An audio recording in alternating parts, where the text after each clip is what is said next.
kulay. So, ibig sabihin na yung 8 natin is yung white brown. Tapos yung 5 naman natin is green. Siya ang gagawin mong video. Tapos connection ulit ang power niya. Diretso. Tatanggalan mo lang ulit to. Papalit mo lang sa kanya yung orange. Ganun din to. Papalitan mo rin siya para gumana. Kasi ang kailangan kasi ng connection natin dito sa PoE is yung gumana yung mismong 1 and 2. Kasi kapag hindi gumana yung 1 and 2, wala siyang connection. Ano ba yun? Yun yung link? Yes, sir. Yan yung mismong link natin. Kasi ang 3, 4, 5, 6, 7, 8, yan yung mga power natin. Positive, negative. Okay. Yung 1 and 2, siya yung LAN na naging PO switch natin na nag-link. Kapag hindi pa rin siya gumana, sir, yun yung kailangan natin pagpalit-palitin lahat ng mga hibla basta't magkaroon tayo ng link. Yan yung purpose natin, sir. Pagka halimbawa talaga wala na yung mga pakinabong yung background natin, yan yung ginagamit namin para gumana kahit paano. Pero ang paraan dyan minsan, pinapalitan talaga ng kable. Magpapalit na tayo mismo ng kable kung matagal na siya. Pero sa ngayon, hindi naman siya ganun mangyayari. Tatagal pa naman ng ilang taon to bago masira yan.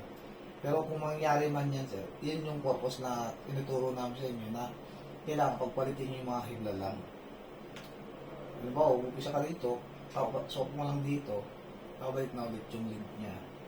Yung power naman is kahit isang pirasong hibla lang, gumagana. Pero yung video, kailangan dalawa. Yan yung kahit sa analog o IP, ganun din lahat sila. Kailangan may dalawang gumagana sa kanya, sa connection. Ngayon, pag wala ka na talagang no choice, is lahat ng hibla mo is hindi na gumagana, yun is magpapalit ka na ng panibagong wiring. Yan yung sir yung mild lang na problema. Pero sa PO switch naman natin, ang problema lang natin dito is ang bumibigay is itong mga port. Minsan ba madalas bumigay yung port? Kasi dito parang wala na eh. Wala na lang to eh. Ano ba sir? Tatlo. Mga tatlo, no? Yung tatlo pa yan. Kaya naman bumibigay yung natin, sir, yung mga port natin. Ay, 4 pa pala yan, 4. Dapat yan. Kasi akin ito isa eh. Itong 22. Dapat yan. Ay, kasi kung mabubuhay to, no? Wala lang tong... Wala lang yan, sir. Wala lang to eh. Sinaksak nyo lang yan eh. Ngayon, sir, ang kasi yung nangyayari, yung pinakadulo, ano nangyayari natin? Ito yan kasi yun, sir eh. Di ba may mga tanso tayo na nakakonect sa kanya dyan? Yung tanso kasi nito is minsan kinakalawang habang tumatagal.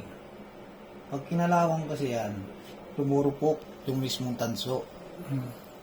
Yung connection niya is bumabagal na, minsan gumagana siya pero hindi, nawawala, gagana, babalik, gagana, babalik lang siya.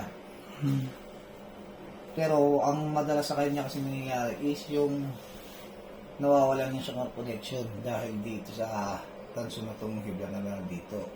Pag nawala yun, sir, hanggang may slap tayo ng port, pwede nating saksakan. Pero pag wala na tayong port talaga, pwede tayong gumamit ng extension. Ito yung 25 natin na nakalagay dito, sir. 25 is maglalagay lang tayo ng isang panibagong PO switch. Isasaksak lang natin. Tapos i-connect sa kanya. Magkakaroon tayo ulit ng... Kahit yung maliliit, no? Oo, sir. Pwede yun. Okay. Basta magkaka-connection sila. Kahit ano pa yun, ignition pa yung switch mo o dawa. Parehas lang naman yung PO switch yun. Basta makaka-connect silang dalawa. Extension port pala to. Oo, sir. Ito yung extension port natin. LAN 1, LAN 2. 20x26 combo. Kaya yan yung ginagamit natin pagka nasiraan tayo ng mga Ports. port. Naubusan. Ngayon, yung sa port na yon, doon lang siya babalik. Eh, marami ka naman ganun na, di ba, PO switch. Hindi, actually kulang. Wala tayong spare niyan eh. No, wala ka pang spare. Wala o, walang bilyan. O, mag-i-stock ka na, sir. Kailangan mo talaga may stock ka ng gano'n. Kasi, magkaroon na ng problema yung switch natin, kailangan may backup ka na. Mm. Kahit maliit man siya dyan, basta kung ilan yung nawala. Kasi kung 8 port yun, yung pinakadulo nyo is LAN, LAN to LAN lang yan. Sasaksak mo yung LAN to LAN. Tapos yung papunta sa unahan, lahat yun is ano niya na, yung na camera. Wala nang kailangan i-configure doon. Wala na. Basta may Plug and saksak play mo lang lang. siya sa Yan. mismong LAN natin. Yan. Kailangan kasi makasaksak yan sa LAN to LAN. Mm. Pag nasaksak mo na yun sa LAN to LAN, gagana na ulit siya katulad ng sinasabi sa